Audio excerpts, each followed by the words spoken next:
Okay, so today we're diving into something that, well, it generates a lot of talk, a lot of debate. Simping versus building. You've probably heard these terms, maybe seen the dynamics they describe play out, in discussions about modern dating. It's a really critical question popping up. It touches on self-worth, societal pressures, the whole nature of connection today. Our deep dive today, it's going to lean on some pretty thought-provoking stuff, including Why Men Simp Instead of Building by Devin McClourty. We really want to dissect what's going on here. And this isn't just like another dating advice piece. It's part of the Loop Speak series, which is known for being pretty structured, direct, doesn't really pull punches, offers a fresh look at relationships, personal growth. So our mission today, unpack simping versus building, get a handle on how they impact both men and women, and then explore this idea of a game reset for, well, healthier relationships. It's bigger than just dating, really. It's about how society, our own priorities, they shape how we interact, how we see ourselves. I'm genuinely curious to dig into this because it's so direct, almost unapologetic about behaviors we might see but maybe haven't like fully analyzed. Yeah, and what's really interesting here is the core idea that modern dating is being negatively affected by this tendency among some men, this deep dive. It's not just looking at a symptom. We're trying to get into the why, what drives these behaviors, and also the how. How does it actually play out? And importantly, what's the alternative? What does that look like? And these insights, they're coming straight from Devin McClourty's work, part of that Loop Speed series you mentioned from D Investment Enterprise LLC. It takes this very structured, almost analytical view of these complex social things. It promises to really break down the details, give us a clearer picture of the whole thing. Okay, let's get into it then, starting with that term, simping. It's maybe a bit provocative, sure, but it's central here.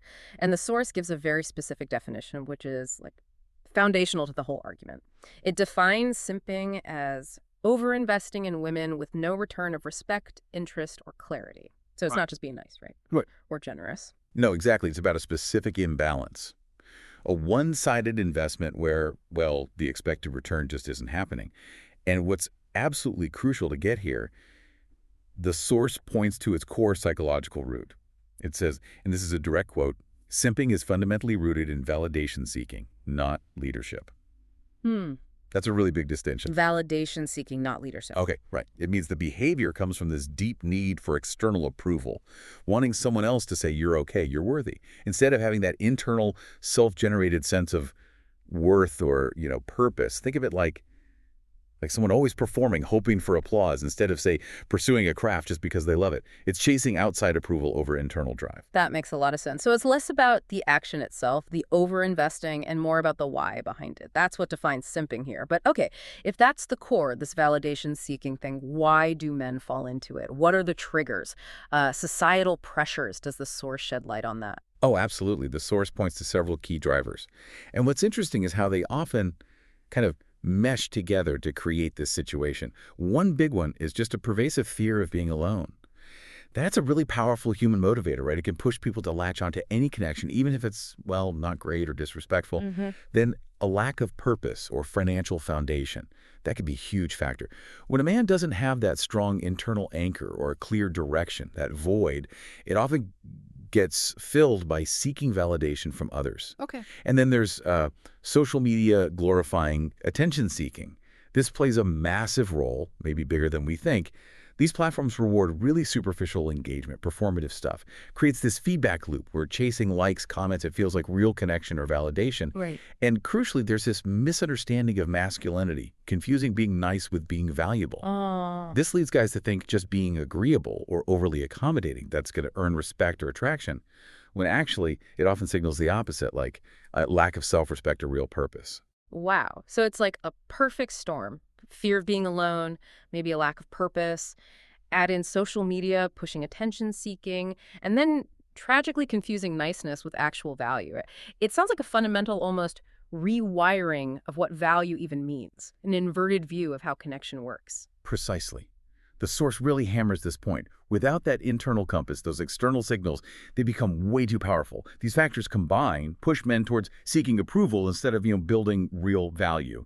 And if you think bigger picture, it's a cycle. It drains energy, stops genuine growth. Just think how easily some of this stuff could creep into anyone's life, maybe without even noticing it. That subtle pull of social media, the anxiety of being alone, or just mistaking being agreeable for like true worth. It's all, as the source puts it so well, rooted in validation seeking, not leadership. That diagnosis really cuts deep. It shows this isn't just like surface dating drama. It's woven into our psychology, our society. So, okay, if that's the root cause, what about the consequences? What does this actually do to men caught in this pattern long term? For men, simping creates this really detrimental cycle. The Course says it causes them to underinvest in themselves. They consistently prioritize validation over vision. Validation over vision. Okay. Yeah. So they neglect personal growth, their goals, financial stability, self-development, all in favor of chasing approval, chasing attention from others. Imagine, like, someone endlessly scrolling social media trying to get noticed by someone instead of using that time to learn a skill, build a business. Yeah. You know? Right, right. And the consequence? It's pretty predictable. A serious lack of genuine respect from women. And they fail to attract the kind of deep, meaningful relationships they actually want. Instead of partners who value their real worth, they often attract those who, well, maybe take advantage of that overinvestment. Ultimately, they're not building a solid foundation for attraction or self-worth. It's like building a house of cards on, shifting sand. External approval just isn't stable. It's very clear how that impacts men. But the source makes this pretty bold claim that simping actually harms women too. Now, for a lot of people, that might sound, I don't know, counterintuitive, maybe even unfair. How does the source explain that? What's the mechanism there? Yeah, this is a really critical point, and it does challenge a common view. It gets right to the core of the analysis here. The source says, when men simp, it actually confuses women more, lowering respect. Confuses them. How so? Well, it's not just dislike. It creates this, dissonance. Women often say they want leaders, protectors, and builders, right? Qualities tied to strength, purpose, direction. But this simping behavior, it creates a situation where women are often caught between wanting stability and craving excitement.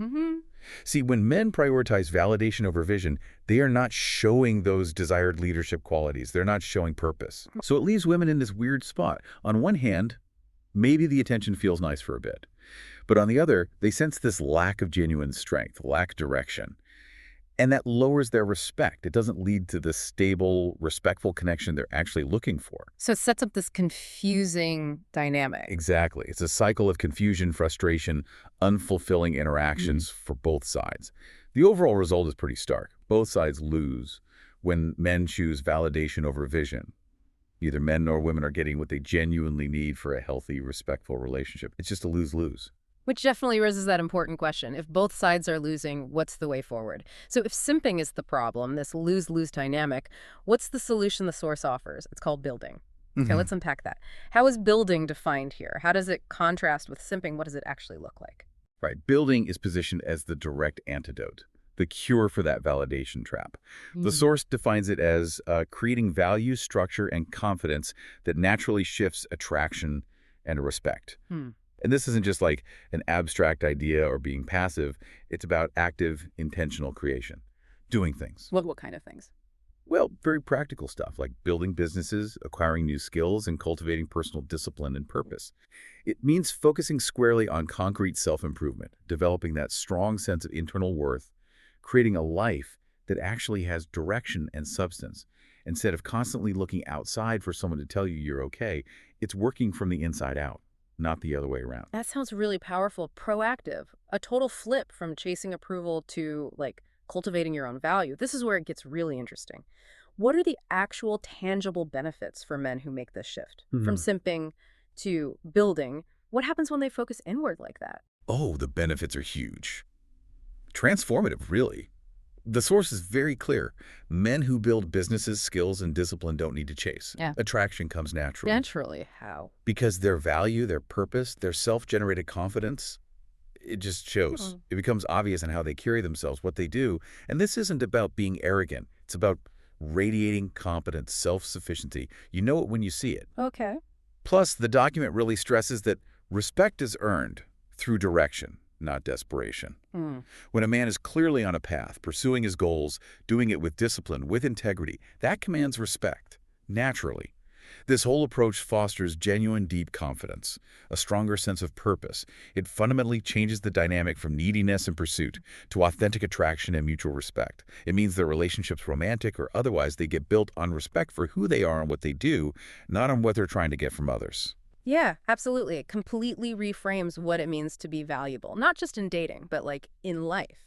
It really pushes back on that common idea, doesn't it? Right. That just being nice is the same as being valuable. When this source is arguing no, real lasting value comes from building, from purpose. It suggests true strength isn't just being agreeable, it's having direction and the discipline to stick to it. And that's exactly the kind of detail this source material gets into. It's not just saying be better. It's giving a sort of blueprint for how to build that value. It's about taking personal responsibility to actually cultivate those qualities Yeah. that, well, frankly, everyone respects. When you're building, you're not just improving your dating odds, you're fundamentally upgrading your whole life. Okay, so we've got the diagnosis, the problem. We have this clear alternative, building, with some pretty compelling benefits. What does this mean for the bigger picture? For dating overall? The document talks about a larger shift, a game reset. What's that about? How does it involve both men and women? Right, the game reset. It's proposed as this two-pronged approach, aiming for a really fundamental, almost systemic change in how dating works today. On one side, it suggests men stop simping. Pretty straightforward. Actively disengage from those validation-seeking behaviors we talked about. But then on the other side, it says women recalibrate expectations. And that's a really critical piece. Recalibrate expectations. What does that mean exactly? Well, it implies that as men shift towards building, women in turn need to adjust their expectations, move away from dynamics that might maybe inadvertently reward simping or tolerate a lack of purpose. It's about encouraging women to actively look for and appreciate those qualities of building the purpose, the discipline, the value creation, not just settle for the fleeting attention that comes from validation seeking. Got it. So it's a mutual shift. And what's the end goal here? What's the big vision for dating if this game reset actually happens? The vision is really quite compelling. It points towards a much healthier dynamic for everyone. The source emphasizes the ultimate goal is for both sides rise when men choose building over begging. Both sides rise. Yeah. It paints a picture of a healthier, more respectful dating scene. Where value is created, it's earned, not desperately sought after or given out of obligation. When men focus on building, they bring real value, stability, purpose, leadership. And when women adjust to value that, they foster an environment where those traits are actually appreciated, sought after. Okay. It's really about creating an environment where relationships are built on solid ground, mutual respect, genuine attraction, not on superficial validation or like transactional stuff. It's trying to elevate the whole experience, move away from all the confusion and frustration towards clarity and maybe shared growth. I mean, imagine a dating world where relationships are based on real value, mutual respect, instead of all the validation seeking and confusion we see. What stands out to you as the biggest thing needed to get there? Maybe it's how we define success personally, or how we choose to spend our time, our energy. It's definitely clear that digging into Devin McClarty's work brings up this really critical choice in modern dating. Seek external validation simping or cultivate internal value building.